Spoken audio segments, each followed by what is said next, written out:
जो मैंने अपनी मसीह लाइफ में देखा है, मैं आपको उस एक्सपीरियंस से और वचन से आपको बताता हूं प्रार्थना कैसे करनी चाहिए। सीधा डायरेक्ट प्रभु यीशु मसीह का वचन करें। आज बड़े ध्यान से इस प्रार्थना को, इस वचन को सुनना।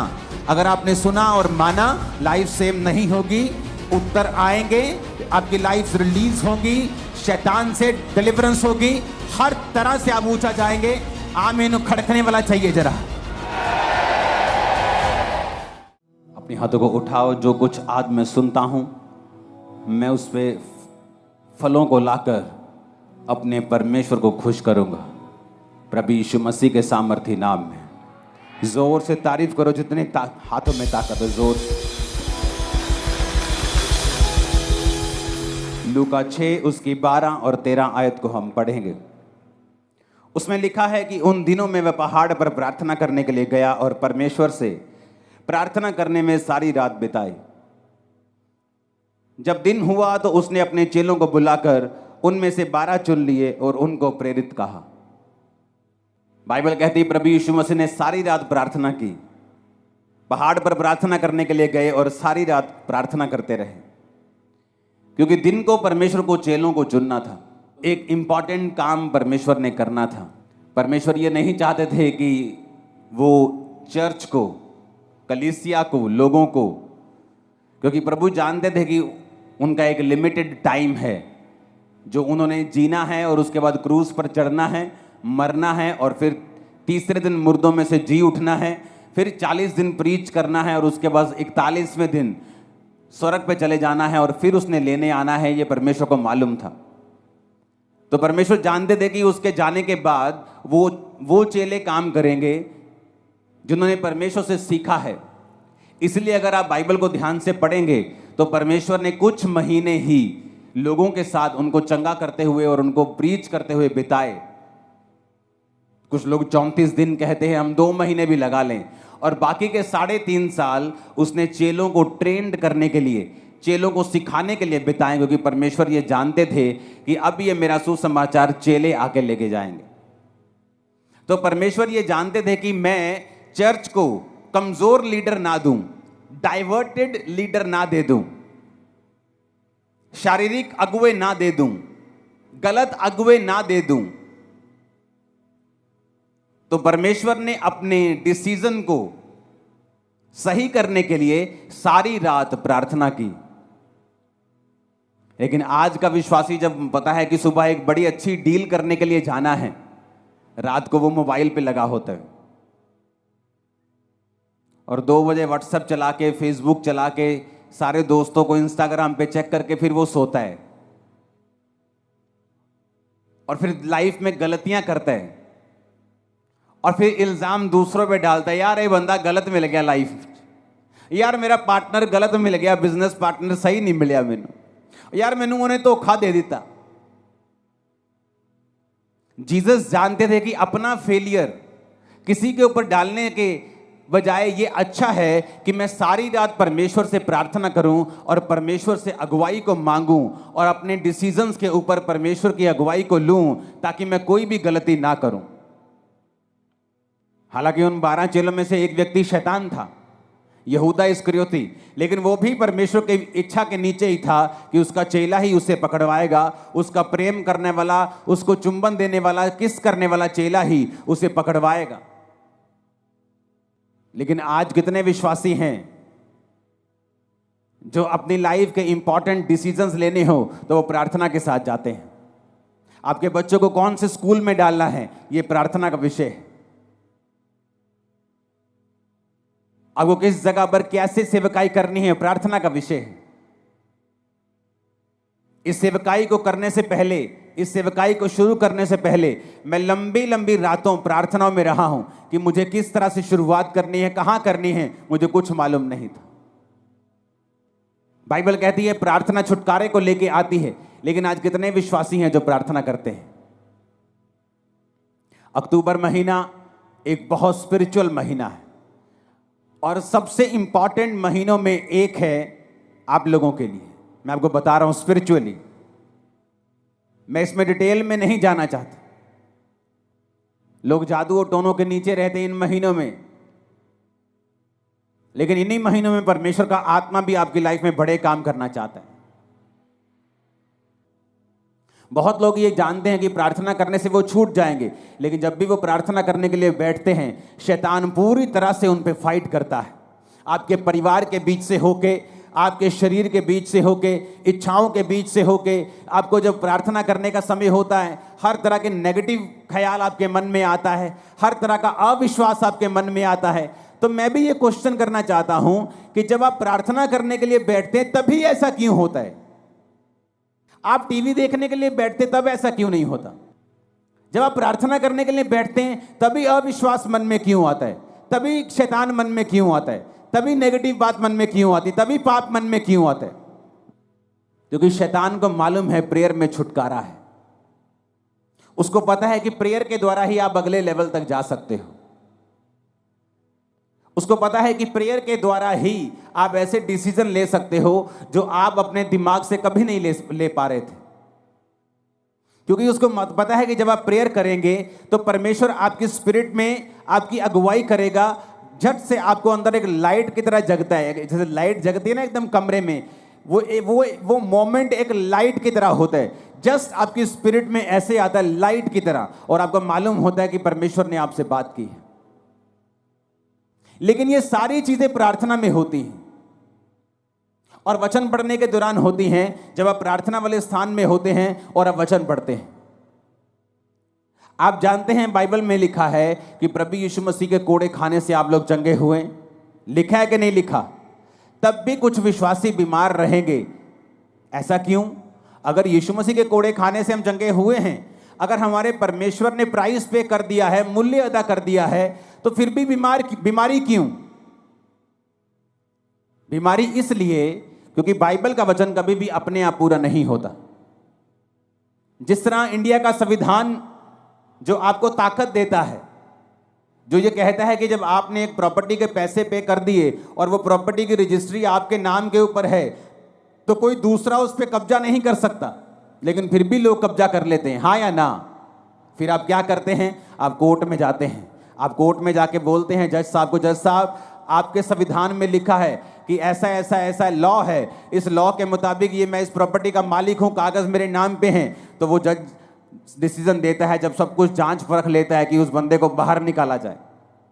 लेकिन अगर आप केस नहीं करेंगे तो वो बंदा जो है वो आपकी प्रॉपर्टी के ऊपर कब्जा किए रहेगा। आप रोते रहिए, आप करलाते रहिए, आप भीख मांगते रहिए, आप रेंट पे रहते रहिए, आप कुछ भी करते रहिए, नुकसान झेलते रहिए, लेकिन ये सारी चीजें आपका छुटकारे का कारण नहीं बन सकती जब तक आप केस नहीं करेंगे। उसी तरह से आपको परमेश्वर के वचन जो बाइबल में लिखे हैं अपने आप से कभी भी पूरे नहीं होंगे जब तक आप इन वचनों को लेंगे नहीं। जब 2005 में बीमार था, जब मैंने आपको अपनी पहली बाइबल दिखाई थी, तो वो कहीं कहीं से काली है, कहीं कहीं से वो येलो है। क्यों? क्योंकि मेरे सिर पे जब मेरे को मेंटली अपसेट के अटैक होते थे तो बहुत सारा अनॉइंटिंग ऑयल मेरे सिर पे लगा रहता था। तो जब वचन मेरे सामने आता था, जहां हीलिंग होती थी, जहां कुछ छुटकारे का वचन होता था, तो मुझे रोना आता था और मैं बाइबल को पकड़ के ऐसे सिर पे लगाता था। वो तेल लगता था पेपर्स के ऊपर, वो काले हो जाते थे। तो मैं प्रभु से पूछता था कि परमेश्वर तेरे वचन में लिखा हुआ है, मैंने थोड़ी लिखा है, ये वचन मैंने थोड़ी बनाया है। तेरे वचन में लिखा हुआ है धर्मी का वंश बचाया जाएगा। तेरे वचन में लिखा हुआ है कि तेरे कोड़े खाने से मैं चंगा हो चुका हूं। तेरे वचन में लिखा हुआ है, अब ये तेरा वचन मेरी जिंदगी में पूरा हो। अपने आप कुछ नहीं होगा। पेंटिकोस्ट के दिन चेले प्रार्थना कर रहे थे। क्या प्रार्थना कर रहे थे? जब पवित्र आत्मा उतरा, मैंने लोगों को पूछा, मैं लोगों को पूछता हूं क्या प्रार्थना कर रहे थे कि पवित्र आत्मा उतरा? कहते जी प्रार्थना कर रहे थे कि परमेश्वर तेरा आत्मा उतरे। मैंने कहा ऐसा तो नहीं लिखा बाइबल में। वचन कहता है, उन्होंने पुराने नियम का वचन निकाल के योएल नबी की पुस्तक निकाली और कहा प्रभु तेरे वचन में लिखा है अंत के दिनों में तू अपना आत्मा सब मनुष्यों के ऊपर उंडेलेगा। अब तू अपने लिखे हुए वचन के अनुसार अपना आत्मा दे। जब परमेश्वर आपको लिखे हुए वचन से प्रार्थना करते हुए देखता है तो वो आपकी प्रार्थना मोड़ सकता है, खाली भेज सकता है, लेकिन वो अपने लिखे हुए वचन के बीच से की गई प्रार्थना को खाली नहीं भेजता। कितने मेरी बात को समझ रहे हैं? जब आप जज को बोलते हैं जज साहब इसको छोड़ दीजिए, ये अपनी मां का एक लौता बेटा है, इसकी मां मर जाएगी, तो जज इस बिहाफ पर गुनहगार को छोड़ता नहीं है। आप कुछ भी मत बोलिए जज को, ये अकेला बेटा है कि इसकी मां के 14 बच्चे हैं, छोड़ दीजिए। आप ये बताइए जज को कि ये प्रूफ है जी, ये निर्दोष है। जज और कुछ नहीं पूछेगा, उसको छोड़ देगा, हाँ या ना। उसी तरह से आप परमेश्वर को धमकियां देते हैं, प्रभु मेरा अभी मैं तो अभी जवान हुई हूं। आप धमकियां देते हैं, प्रभु मेरा बच्चा अभी छोटा है। आप धमकी देते हैं, प्रभु मेरे पास पैसा नहीं है तो मेरी मां को कैंसर कैसे हो आप धमकियां देते हैं। उसका कोई भी असर परमेश्वर पे नहीं होगा, क्योंकि वो लिखे हुए वचन से बीच में से जो प्रार्थना की जाती है उसको वो सुनता है और उत्तर देता है, क्योंकि वो अपने वचन का इनकार नहीं कर सकता। एक विश्वासी को कैसे प्रार्थना करनी चाहिए, आज बड़े ध्यान से इस प्रार्थना को, इस वचन को सुनना। अगर आपने सुना और माना, लाइफ सेम नहीं होगी, उत्तर आएंगे, आपकी लाइफ रिलीज होगी, शैतान से डिलीवरेंस होगी, हर तरह से आप ऊंचा जाएंगे। आमीन खड़कने वाला चाहिए जरा। अब आपको बात बड़े ध्यान से समझना है, एक विश्वासी को प्रार्थना कैसे करनी चाहिए, यह मैं आपको समझाता हूं। ये मैं उन लोगों को समझाता हूं कई बार जो मेरे पास मिलने के लिए आते हैं, लेकिन आज मैं आप सबको समझा रहा हूं। एक विश्वासी को प्रार्थना कैसे करनी चाहिए, कौन सी प्रार्थना है जिससे आपकी लाइफ में रिजल्ट आता है। अब आपने ये बात समझ ली कि प्रार्थना जरूरी है, प्रार्थना नहीं करेंगे परमेश्वर उत्तर नहीं देगा। उसने लिखा है मांगो तो दिया जाएगा। वचन, ये आप बोलेंगे वचन में तो लिखा है कि परमेश्वर मांगने से पहले जानता है तुम्हें किन वस्तुओं की जरूरत है। हाँ, वो जानता है तुम्हें किन वस्तुओं की जरूरत है, लेकिन देता तभी है जब तुम मांगते हो, क्योंकि वो अपने वचन को पूरा करता है। मांगो तो दिया, ढूंढो तो तुम, खटखटाओ तो तुम्हारे लिए खोला जाएगा।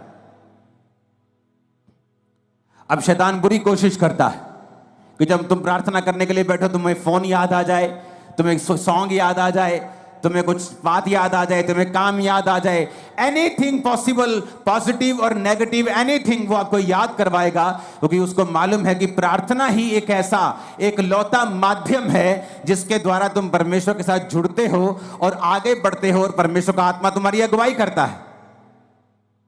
जो मैंने अपनी मसीह लाइफ में देखा है, मैं आपको उस एक्सपीरियंस से और वचन से आपको बताता हूं प्रार्थना कैसे करनी चाहिए। आपको दिन में सुबह प्रार्थना करनी चाहिए, आपकी पर्सनल प्रेयर, जिसमें आप सिर्फ अपने लिए, अपने परिवार के लिए, अपने काम के लिए, अगर आप पास्टर हैं तो अपनी सेवकाई के लिए आप प्रार्थना करते हैं। अगर आप सुबह 1.5 घंटा प्रार्थना करने के लिए बैठे हैं, क्योंकि उसके बाद आपको काम पे निकलना है, तो आपको पौना घंटा प्रार्थना करनी है, 45 मिनट। आधा घंटा आप वचन पढ़ें और बाकी का 15 मिनट आप वचन को खोलें और अपनी लाइफ के मुताबिक, मान लीजिए एक विश्वासी बीमार है, वो नीति वचन को निकाले 3 को, वो यशाया 54 को, वो भजन संहिता 103 को, वो इस तरह के वचन निकाले जहां परमेश्वर ने आपको शारीरिक चंगाई की वायदा किया है। आप उस वचन को पढ़ें कि परमेश्वर तेरे वचन में लिखा है। जिस तरह जब मुझे रोग था तो मैं परमेश्वर को बोलता था कि प्रभु तेरे वचन में लिखा है भजन संहिता में कि तू मुझे दीर्घ आयु से तृप्त करेगा, तो मैं प्रभु से बात करता था, लड़ता था, जैसे फाइट करते हैं। किससे? वचन से। इमोशनल फाइट नहीं, उसका कोई फायदा नहीं। वचन से फाइट करना। परमेश्वर कहता है वचन से अपने प्रमाण मुझे दो, सबूत दो मुझे। क्यों मैं तुम्हें चंगा करूं, क्यों तुझे बच्चा दूं, क्यों ब्लेस करूं, सबूत दो। क्या है सबूत? सबूत वचन है। तो प्रभु से मैं बोलता था प्रभु तेरे वचन में लिखा है कि तू मुझे दीर्घ आयु से तृप्त करेगा, तो क्या इस रोग के साथ मैं दीर्घ आयु जी सकता हूं? अगर जी सकता हूं तो ये दीर्घ आयु किस काम की होगी अगर मैं सारी उम्र रोगी रहूंगा? तो मैं इस तरह से प्रभु के साथ फाइट करता था कि प्रभु तेरे वचन में लिखा है कि तू मुझे दीर्घ आयु से तृप्त करेगा। एक टेस्टिमनी को मैं पढ़ रहा था, एक सिस्टर की, आज बहुत सारी जबरदस्त गवाहियां आपने सुनी, तारीफ करो सब गवाहियों के लिए। तो मैं गवाही जब सुन रहा था तो एक सिस्टर थी जिसने वचन सुना, और वचन सुनने के बाद उसने रोज वचन के बीच से प्रार्थना करनी शुरू कर दी। तो हुआ क्या था, उसके यूट्रस में बीमारी थी, उसको बेबी नहीं, हस्बैंड में भी रोग था, बेबी नहीं हो सकता था। लेकिन उसे यह मालूम हुआ कि वचन के बीच से अगर मैं प्रार्थना करूंगी, प्रभु को उसके वायदे याद करवाऊंगी, तो ये परमेश्वर संभव है। उसने प्रार्थना करनी शुरू कर दी वचन से कि प्रभु तेरे वचन में लिखा है कि धर्मी का वंश बचाया जाएगा। मेरा वंश कहां है? क्या मैं धर्मी नहीं हूं? मैं तुझ पे विश्वास करती हूं तो मैं एक धर्मी हूं। प्रभु तेरे वचन में लिखा हुआ है कि तू बांझ को घर में लड़कों का आनंद करने वाली माता बनाता है। प्रभु तेरे वचन में लिखा हुआ है कि तू हमें फलवंत करेगा। प्रभु तूने आदम को कहा था be fruitful and be multiply. बिना बच्चे के मैं मल्टीप्लाई कैसे हो सकती हूं? तो उसने रोज क्या किया, वचन के बीच से प्रभु को प्रार्थना करनी शुरू कर दी। 2-3-4 साल कुछ नहीं हुआ, कोई फर्क नहीं, लेकिन उसकी बॉडी थोड़ी अच्छी हो गई, लाइफ अच्छी हो गई, वो चलती रही। उसको शायद पीरियड भी नहीं आते थे, पता नहीं चलता था कि बेबी प्रेगनेंसी है कि नहीं है, क्योंकि बहुत सारी कॉम्प्लिकेशंस थी। एक दिन अचानक अपने रेगुलर डॉक्टर से जब चेकअप करवाने के लिए गई, वो 2nd मंथ की प्रेग्नेंट थी और परमेश्वर ने उसको एक बेटा दिया। उसके बाद परमेश्वर ने उसको एक बेटी दी, दोनों जीवित हैं। आप जब सुबह प्रार्थना करने के लिए उठें तो अगर आप 1.5 घंटा प्रार्थना करते हैं तो 45 मिनट प्रार्थना करें। उसमें आपको क्या बोलना है? आप कुछ भी बोलें, वो परमेश्वर है, वो कोई बाबा नहीं है कि आप एक वर्ड थोड़ा इधर उधर बोल देंगे तो वो आपकी जान ले लेगा या आपको श्रापित कर देगा। एक छोटा बच्चा जब अपनी माँ के पास आता है और 1 साल का होता है और बोलता नहीं पूरा, या मामा मामा जा ऐसे करता है, तो उसकी माँ उस गुस्सा नहीं करती। उसकी माँ पहचान लेती है इसको क्या चाहिए, इसको दूध चाहिए, इसको खाना चाहिए, इसको दाल का पानी चाहिए, इसको वॉशरूम आया है, वो पहचान लेती है। आपका पिता भी ऐसा है, आपका हेवनली फादर भी ऐसा है। जब आप 45 मिनट प्रार्थना में बैठेंगे तो उसका थैंक्स करें, उसकी वर्शिप करें, उसको शुक्र कहें, सब बातों के लिए उसका थैंक्स करें, आप उसके साथ बात करें। वो आपका पिता है, वो बाबा नहीं कि आपको मार देगा। आपको 2 चीजें गलत पढ़ देंगे तो वो आपको कत्ल कर देगा या आपको श्रापित कर देगा, ऐसा नहीं है। लेकिन वो ऐसा परमेश्वर भी है जो ये कहता है कि अपना प्रमाण मुझे दो, जो ये चाहता है कि उसके बच्चे एक्टिव रीति से ये जाने कि वचन में क्या लिखा है और वचन में कौन सी चीजें हैं, क्या अधिकार हैं हमारे पास वचन के बीच से जो हमें इस्तेमाल करने हैं। तो जब आप सुबह प्रार्थना करने के लिए 45 मिनट उठे और आपने प्रार्थना की, आपने थैंक्स किया, आपने वर्शिप की, आपने प्रभु का थैंक्स किया, 45 मिनट हो गए, आपने आधा घंटा बाइबल पढ़ी। अब अगले 15 मिनट, आधा घंटा बड़ा इंपॉर्टेंट है। उसमें क्या करना है? वचन निकालना है जो आपकी लाइफ से संबंधित है। आपको हीलिंग चाहिए, हीलिंग के वचन निकालें। आपको बच्चा चाहिए, उस बच्चे के वचन निकालें। जहां परमेश्वर ने आपको वंश आशीषित करने का आपको वायदा किया है, परमेश्वर ने कहा वो व्यक्ति जो परमेश्वर की इच्छाओं पर चलेगा और उससे उसका डर मानेगा, परमेश्वर उसको उसी मार्ग में चलाएगा जिससे वो प्रसन्न होता है, उसका वंश पृथ्वी पर पराक्रमी होगा। तो परमेश्वर कहते तुम्हारे बच्चे जो होंगे पृथ्वी के ऊपर पराक्रमी होंगे, बड़े बड़े काम करने वाले होंगे, डरपोक बच्चे नहीं होंगे। तो आप इस वचन का फायदा उठा सकते हो। अगर आपके बच्चे डरपोक है तो, अगर आपके बच्चे अनसक्सेसफुल है तो, कम पढ़ते हैं तो, समझ नहीं आती कि प्रभु तेरे वचन में लिखा है कि तेरा वंश पृथ्वी के ऊपर पराक्रमी होगा, मेरे बच्चों को पराक्रमी बना, मेरे बच्चों को एक्सीलेंट बना, मेरे बच्चों को ब्लेस कर। हर एक चीज के लिए बाइबल में परमेश्वर का वायदा है, वचन है। आप अपने मोहल्ले में क्रिश्चियन हैं, आप एक छोटा मोटा बिजनेस करते हैं, आप अगर वचन को जानते होंगे आप उस वचन को निकाल लेंगे। प्रभु तेरे वचन में लिखा है, तूने कहा है कि तू मुझे सब जातियों से श्रेष्ठ करेगा, सब दूसरी जातियां अन्य जातियों से तू मुझे श्रेष्ठ करेगा। प्रभु मैं प्रार्थना करता हूं, मैं अपने टाइट को भी बोता हूं, मैं आज प्रार्थना करता हूं, मुझे सबसे श्रेष्ठ बनना है, मुझे बेस्ट बनना है अपने बिजनेस में, अपनी लाइफ में मुझे बेस्ट चाहिए। आप बेस्ट होंगे अगले 7 सालों के अंदर। लेकिन क्या आपने वो मांगा? नहीं, आपने मांगा नहीं। आप चाहते हैं हो, आप विश करते हैं प्रभु मुझे हील कर दे। आप जीनी के पास नहीं है कि आपने रगड़ा और जीनी निकला और आपने कहा क्या चाहिए, उसने कहा क्या चाहिए, आपने कहा मुझे चंगा कर दो। परमेश्वर कहता मांगो तो दिया जाएगा, अपने प्रमाण दो, अपना मुकदमा लड़ो। आज लोगों को इतना भी मालूम नहीं है कि जो उन्हें चाहिए बाइबल में कहां लिखा है। कुछ का बहाना है वो तो अनपढ़ है। आज अगर तुम्हारी बहन वेस्टर्न यूनियन में 10,000 रुपए भेज दे इंग्लिश में लिख के, तुम भाई साहब 15 मिनट में पैसे निकाल के ले आओगे। तुम्हें पता है किससे पढ़वाना है, किसको 10 रुपए का लालच देना है, किस पोते को बोलना है, किस पोती को बोलना है 100 रुपए देके और पैसे निकलवा के लेके आने। लेकिन जब बाइबल पढ़ने का समय आता है, आपको ट्यूशन रखनी चाहिए अगर आप अनपढ़ है तो। 2 महीने में बाइबल पढ़नी सीखो, खुद समझो बाइबल में कहां कहां वो वचन लिखे हैं जो आपको जरूरी चाहिए, जो आपके लिए एक हथियार की तरह काम करेंगे। ऊंची आवाज में हालेलुया बोलो जरा। अगर आप प्रार्थना नहीं करेंगे, इसका मतलब आपने प्रभु से मांगा नहीं। आपने मांगा नहीं, आपने पाया नहीं। उसने कहा मांगो तो दिया जाएगा। तो मेरी प्रार्थना कैसे होती थी? सुबह जब प्रार्थना करो तो मैं लिखे हुए पॉइंट्स के साथ प्रार्थना करता, मुझे ये चाहिए, वो पॉइंट लिखना, उस पॉइंट के हिसाब से वचन निकालना और प्रभु को कहना, प्रभु तेरे वचन में लिखा हुआ है, मैंने नहीं लिखा, तूने लिखा है, तूने लिखा है अपने वचन में, इस वचन को परमेश्वर मेरी लाइफ में पूरा कर। वचन के साथ 15 मिनट के लिए लास्ट प्रार्थना करना, वचन से परमेश्वर को याद करवाना। अगर आपको कोई सीरियस प्रॉब्लम है तो उसके बाद आप शाम को प्रार्थना करें फिर 1.5 घंटा, और उसके बाद सेम वही प्रार्थना रात को करें 1.5 घंटा। अगर आप ठीक हैं, आपकी लाइफ में ओके है, आप ब्लेस्ड हैं, आप 1 घंटा 1 घंटा 1 घंटा आप 3 बार प्रार्थना करें रोज। सुबह 1 घंटा, शाम को 1 घंटा, रात को 1 घंटा। आप शाम को 1 घंटा नहीं दे सकते, आप काम, बिजनेस वूमन है, आप काम करने जाती हैं, आप एक बिजनेसमैन हैं, तो आप सुबह को 1.5 घंटा, रात को 1.5 घंटा परमेश्वर को दें। अपने दिन की शुरुआत प्रार्थना से करें, रात का अपना दिन का अंत प्रार्थना से करें। आप परमेश्वर को लिखे हुए वचनों से बताएं कि आपको क्या चाहिए, अपने पॉइंट्स को लिख कर रखें, उन पॉइंट्स के हिसाब से बाइबल के वचन निकालें और फिर परमेश्वर को उन वचनों से बताएं कि परमेश्वर मुझे ये चाहिए क्योंकि तेरे वचन में ये लिखा हुआ है। अगर आप अपना मुकदमा नहीं लड़ेंगे, अगर आप अपना मुकदमा पेश नहीं करेंगे, आप वचन के बीच से होकर लड़ाई नहीं करेंगे तो आपको नहीं मिलेगा।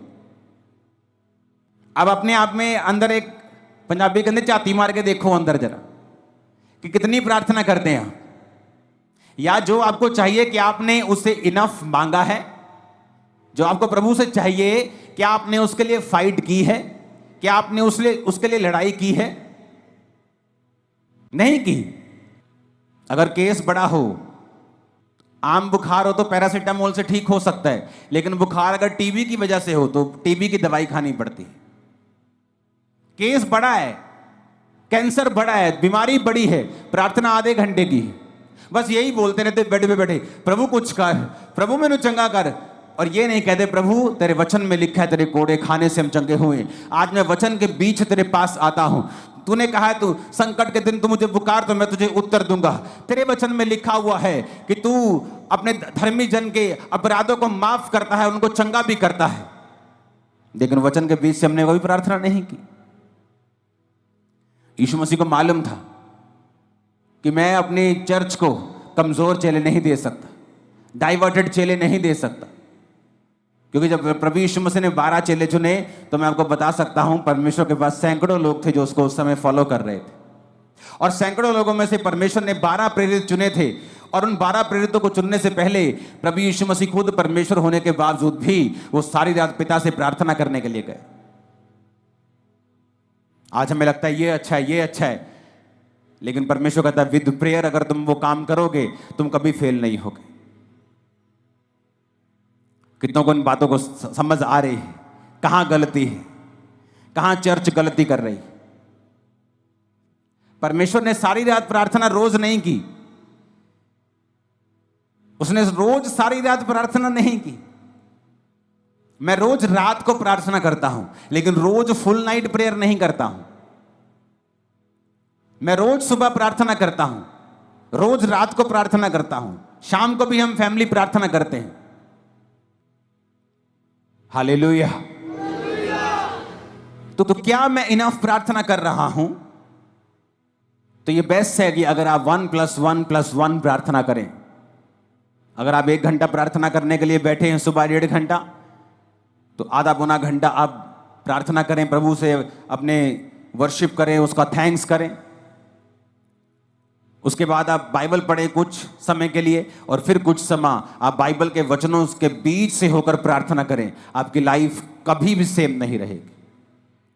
अगर आपको इस बात का प्रमाण देखना है तो एक काम करें, अपनी बाइबल के पीछे एक पेंसिल ले लें और अपनी बाइबल के पीछे पेंसिल से अपने प्रेयर पॉइंट लिखें, आपको क्या क्या चाहिए। पहला पॉइंट क्या चाहिए, दूसरा क्या चाहिए, तीसरा क्या चाहिए, चौथा क्या चाहिए। पेंसिल से लिखें, पेन से नहीं लिखना।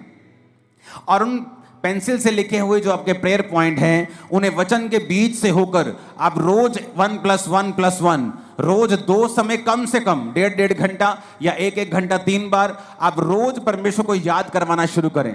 आप फिर देखें कुछ महीने बाद कि जो पॉइंट आपने पीछे लिखे हुए हैं, मैं आपको बता सकता हूं वेरी सून उनमें से 50%, 60%, 70%, फिर 90%, 100% आप उन प्रेयर पॉइंट्स को पूरा होते हुए देखेंगे। आप देखेंगे कोई रह ही नहीं गया, आप आगे ऐड करते जाएंगे, वो नए होते जाएंगे। लेकिन जो आपने पुराने ऐड किए होंगे, आप देखेंगे कि किस तरह से परमेश्वर ने आपकी लाइफ में वो काम किया।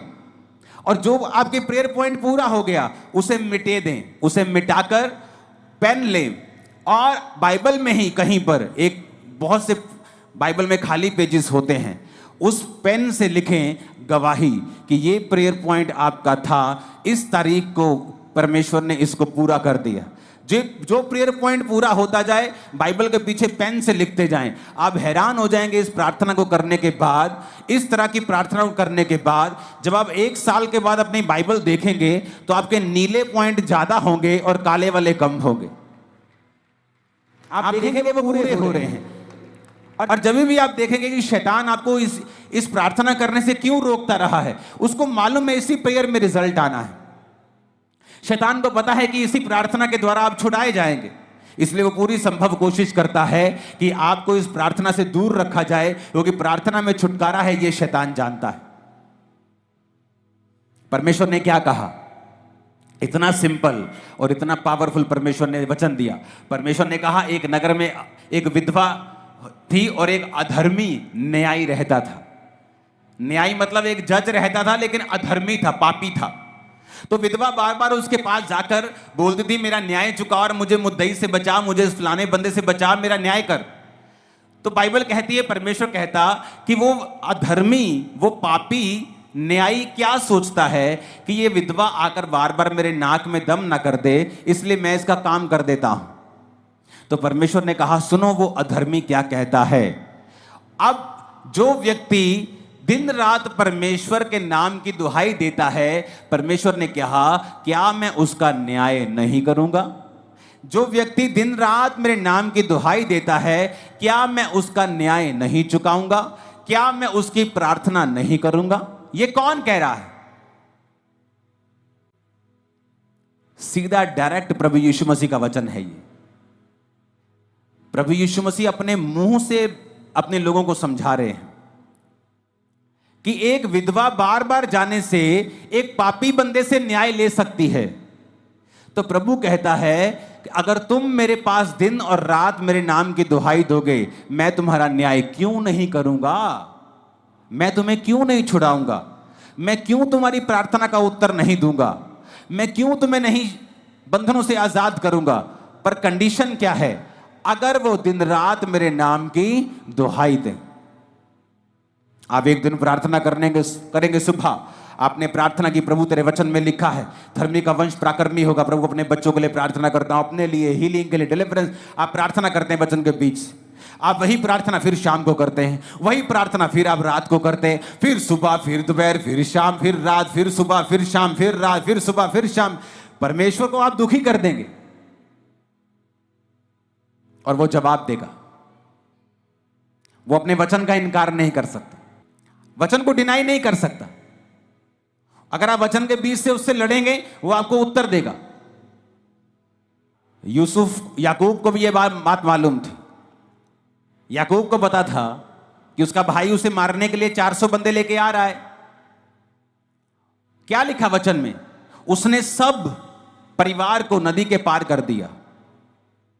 अपने 11 जितने बच्चे थे उसके उस समय तक, उन 11 बच्चों को, उन पत्नियों को, उन भेड़ों बकरियों को, सबको आगे कर दिया और रात अकेला रह गया। और क्या करता रहा?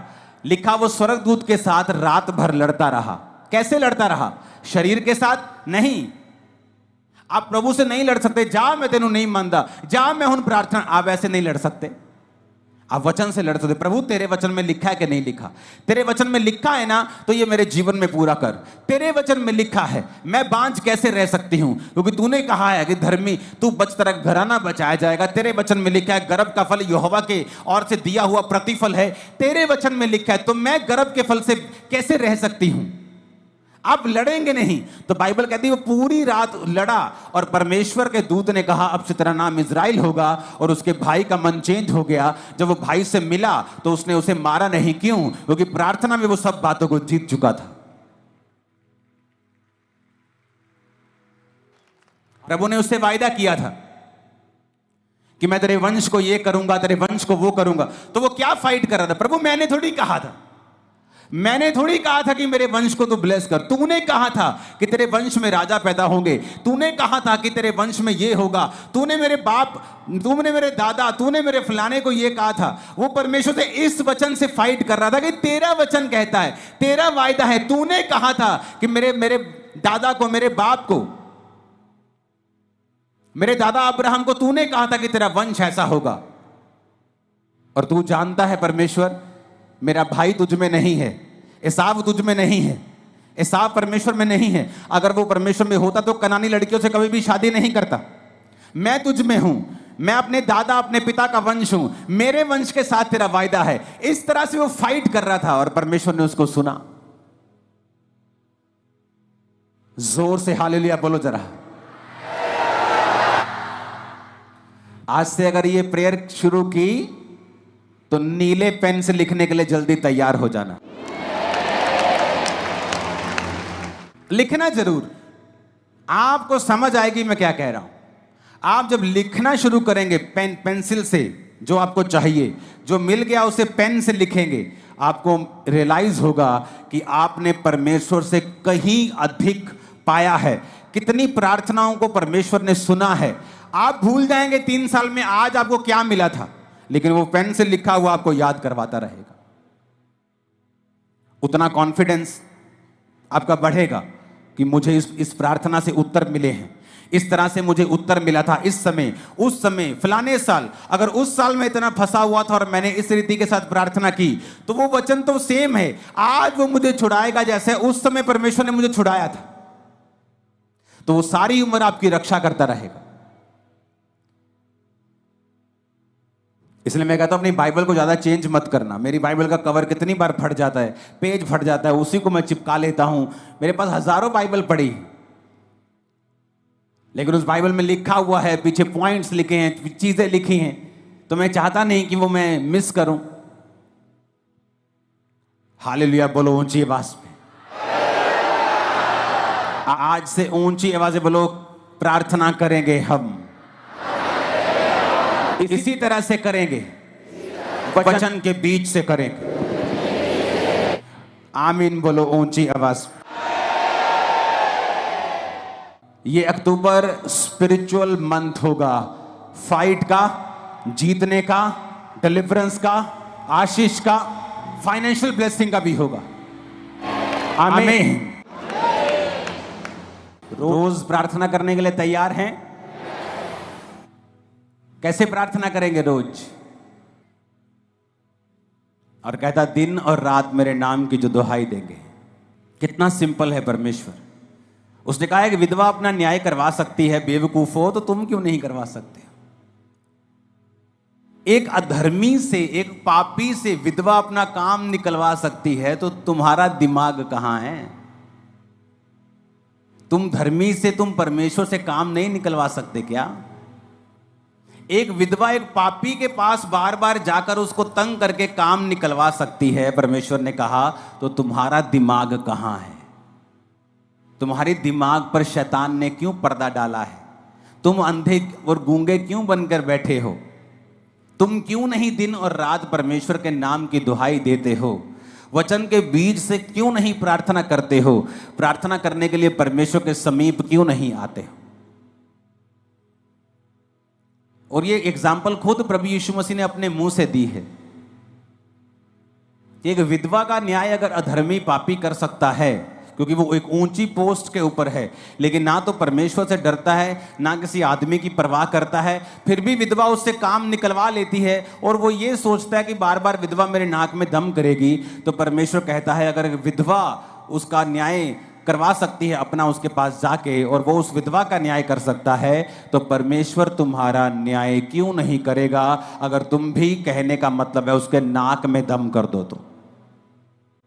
प्रभु भी देखेगा भाई कि कितने दिन हो गए तेरे को सेम वचन से प्रार्थना करते, तू रोज आती है अपने बेबी के लिए, तेरे को 5 साल हो गए हैं, कब तक वो तुम्हारी प्रार्थना को अनसुना करेगा? वो तुम्हें जवाब देगा। तुम्हारी बाइबल का पिछला पन्ना उस नीली लाइंस के साथ भरा हुआ मैं देख रहा हूं, और तुम्हारी गवाहियों के साथ भरा हुआ देख रहा हूं, यीशु मसीह के सामर्थी नाम में।